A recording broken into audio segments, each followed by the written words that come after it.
Australia in row over boats carrying Tamil asylum seekers. Australia is refusing to comment on the fate of more than 200 Tamil asylum seekers reportedly intercepted at sea to the northwest of the country. It is believed 2 boats carrying the asylum seekers were stopped by Australian authorities in the Indian Ocean and that some passengers were handed over to the Sri Lankan Navy. Refugee campaigners say it is a violation of international law. They say at least 11 of those on board had been tortured in Sri Lanka. Australia has been taking a tough approach on asylum seekers who try to reach the country by perilous sea journeys. Hundreds of would-be migrants have died trying to make their way to Australia by boat in recent years. The government has made no comment for what it says are operational reasons and will neither confirm nor deny the existence of the 2 boats carrying Tamils from Sri Lanka, says the BBC's Phil Mercer in Sydney. But Australian media say that some have already had their refugee claims rejected and have been transferred to the Sri Lankan Navy, he adds.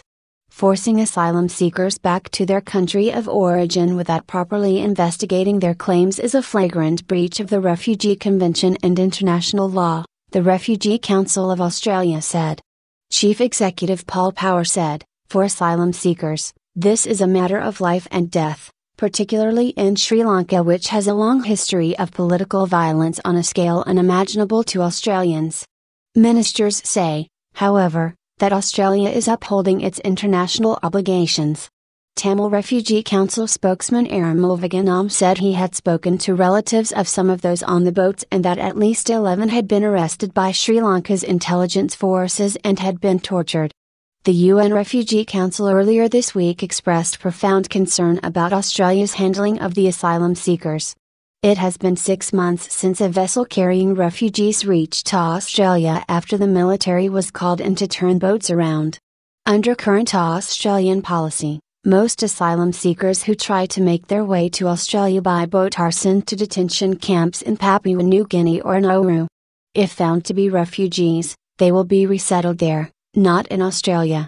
Australia says its asylum policy, which is also widely believed to involve towing Bach boats to Indonesian waters, is aimed at saving lives. Our correspondent says stopping refugee boats from reaching the country was one of the main campaign pledges of Prime Minister Tony Abbott. Sri Lanka has been under heavy international pressure over alleged human rights violations during the final phase of the war against Tamil separatists, which ended in 2009. Rights groups say Tamils still face violence at the hands of the military.